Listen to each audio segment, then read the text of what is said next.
আসসালামু আলাইকুম, আমি হামিম আয়ান। চলে এসেছি অর্গানিকের পরবর্তী পর্বে। প্রথমে আমরা এখানে ক্যারেক্টারিস্টিক রিয়াকশনের কিছু বেসিক জেনে নেব।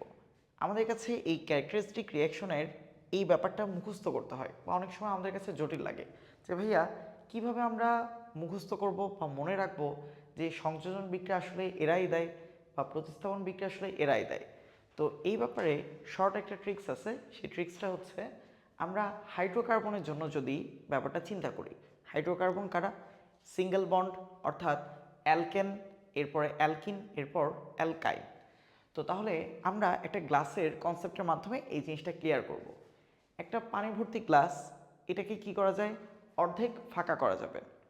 এরপরে এটাকে আরও অর্ধেক ফাঁকা, অর্থাৎ পুরোপুরি ফাঁকা করা সম্ভব।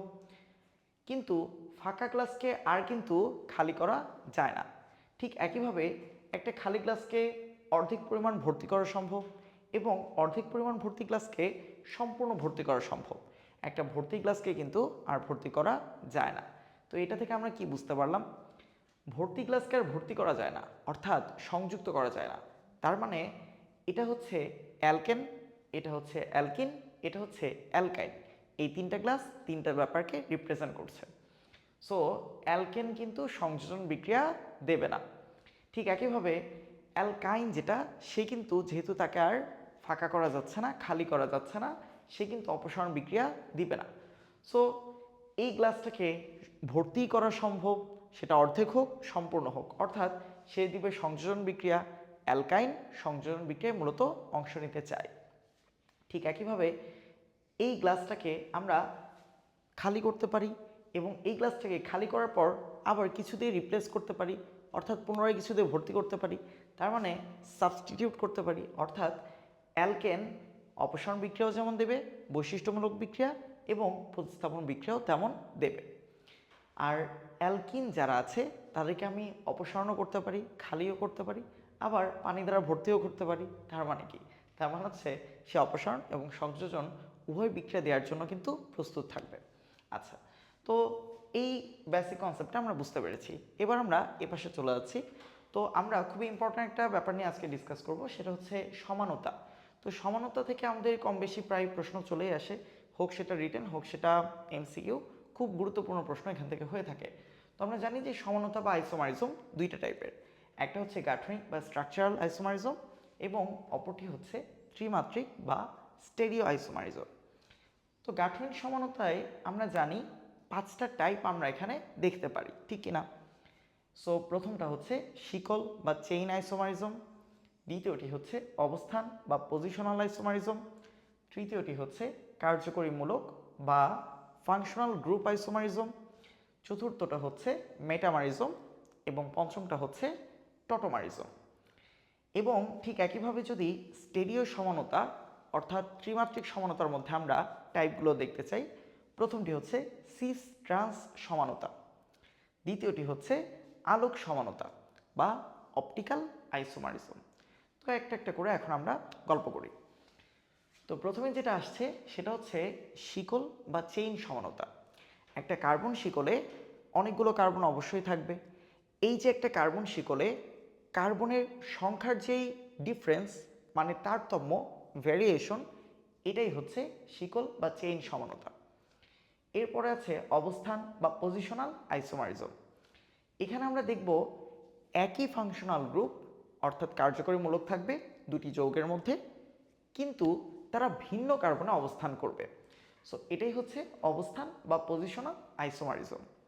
তৃতীয় ক্ষেত্রে আমরা যদি দেখি কার্যকরী মূলক সমানতা, অর্থাৎ এখানে দুটি যৌগের মধ্যে কার্যকরী মূলকই চেঞ্জ হয়ে যাবে। এখানে দুটি যৌগের মধ্যে কার্যকরী মূলকের ভিন্নতা দেখতে পারবো। এটা সবথেকে পপুলার এক্সাম্পল হচ্ছে অ্যালডিহাইড এবং কিটোন যৌগ, এটা আমাদের প্রায়শই এসে থাকে। চতুর্থ যেটা, সেটা হচ্ছে মেটামারিজম। তো মেটামারিজমের একটা বিশেষ তথ্য আছে, বিশেষ ধরনের অবস্থান সমানতা, অর্থাৎ পজিশনাল আইসোমারিজম। এর পরবর্তীতে টটোমারিজম। এটাকে আমরা বলি গতিশীল সাম্যাবস্থা প্রাপ্ত একটি সমানতা, কারণ এখানে কিটোন যৌগ এবং ইনল যৌগ, এদের মধ্যে একটি ইকুইলিব্রিয়াম অবস্থান আমরা দেখতে পারি। তো এই অবস্থাটা আমরা এই টটোমারিজম অর্থাৎ এই ধরনের সমানতায় পরিলক্ষিত করে থাকি। এর পরবর্তীতে আছে স্টেরিও সমানতা। তো স্টেরিও সমানতায় যেটা বলা হচ্ছে, প্রথমে সিস ট্রান্স। তো সিস মানে আমরা মনে রাখতে পারি যেভাবে, সিস মানে সিস্টার, মানে একই রকম। ট্রান্স মানে কি, উল্টো বা বিপরীত। সো এখানে দ্বিবন্ধনের কার্বন হাতে, দ্বিবন্ধনের যে কার্বন তার হাতে ভিন্ন মূলক যুক্ত থাকে, যদি তা থাকে তখনই আমরা এই সিস ট্রান্স দেখতে পারি। তো খেয়াল করে দেখো, দ্বিবন্ধন যেখানে থাকবে, ভাই আপনি তো একক বন্ধন বা ত্রিবন্ধনের কথা বললেন না, তার মানে কি একক বন্ধন বা ত্রিবন্ধনের ক্ষেত্রে আমরা কি সিস ট্রান্স সমানতা দেখতে পাবো? অ্যান্সার হচ্ছে না, শুধুমাত্র দ্বিবন্ধনের জন্যই সিস ট্রান্স সমানতা আমরা দেখতে পারবো। দ্বিবন্ধনের খেয়াল করে দেখি, যদি একই পাশে সেম মূলক থাকে তাহলে আমরা সেটাকে বলি সিস সমাণু, যদি বিপরীত থাকে তাহলে সেটাকে বলি ট্রান্স সমাণু। তো এখানে খেয়াল করে দেখি, একই পাশে আমরা যদি এখানে একটা বন্ধন বরাবর অক্ষ চিন্তা করি, এই বন্ধন বরাবর অক্ষ যদি আমরা খেয়াল করি, নিচের দিকে কিন্তু একই টাইপের একটা মূলক পড়ে গেছে এবং উপরের দিকেও একই টাইপের মূলক পড়ে গেছে। সো এই ব্যাপারটাকে আমরা বলছি সিস সমানতা, এবং এর বিপরীতটা হচ্ছে ট্রান্স সমানতা। সো এখানে একটা এক্সাম্পল দেওয়া আছে, বুঝতেই পারছো। এরপরে খুব বেশি যে প্রশ্নটা আসে সেটা হচ্ছে, কার কোন বৈশিষ্ট্য বা ক্যারেক্টারিস্টিক্সটা বেশি?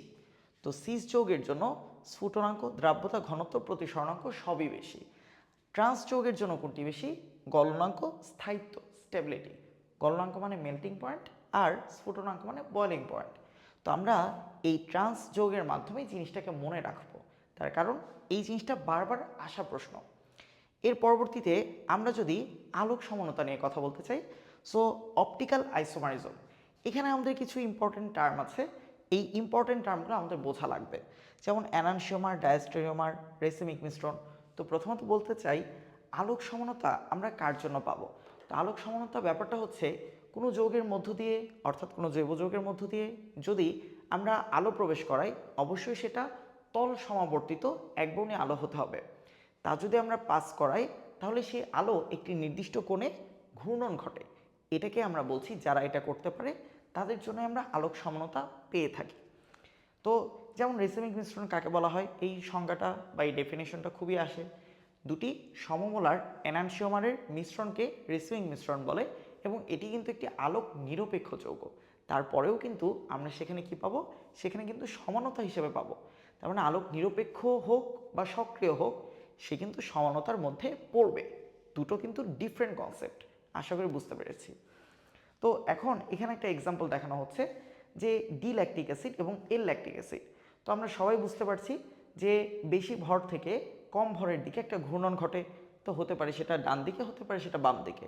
এভাবে বলা হয় ঘড়ির কাঁটার পক্ষে বা বিপক্ষে, ক্লকওয়াইজ অর অ্যান্টি ক্লকওয়াইজ। তো তাহলে এখানে ডি মানে আমরা যেটা বুঝি, ডি মানে ডান দিকে ঘূর্ণন হবে, আর এল মানে লেফট অর্থাৎ বামে ঘূর্ণন হবে। যদিও ডি মানে ডেক্সট্রো রোটেটরি আর এল মানে লিভো রোটেটরি। আশা করি বুঝতে পেরেছি। তো এর পরবর্তীতে খুবই গুরুত্বপূর্ণ একটা ব্যাপার, সেটা হচ্ছে এখানে স্টার দেওয়া আছে। কার ক্ষেত্রে আমরা স্টার দিই? কাইরাল কার্বন অর্থাৎ অপ্রতিসম কার্বনের জন্য আমরা এইভাবে প্রকাশ করে থাকি। অপ্রতিসম কার্বন কি? অপ্রতিসম কার্বন হচ্ছে যদি একটা কার্বনের চার হাতে চারটা ভিন্ন মূলক বা র্যাডিক্যাল যুক্ত থাকে, সেটাকে বলা হচ্ছে অপ্রতিসম কার্বন। তো তাহলে এই যে কার্বন, এই কার্বনের এক হাতে উপরের অংশ, এই হাতে এই অংশটি এবং এই অংশ চারটি কিন্তু ভিন্ন অংশ হচ্ছে, তাই মাঝের এই কার্বনটিকে আমরা বলছি একটি কাইরাল কার্বন। এবং মজার ব্যাপার হচ্ছে, কাইরাল কার্বনের সংখ্যা যত, এর মাধ্যমে আমরা আলোক সমানতার সংখ্যা বের করতে পারি। তাহলে আলোক সমানতার সংখ্যা হচ্ছে 2 কাইরাল কার্বনের সংখ্যা। লক্ষ্য করে দেখো, এই যৌগটিতে কাইরাল কার্বনের সংখ্যা যেহেতু 1, তাই 2 অর্থাৎ আমরা ল্যাকটিক অ্যাসিডের কয়টি আলোক সমাণু পেয়ে থাকবো?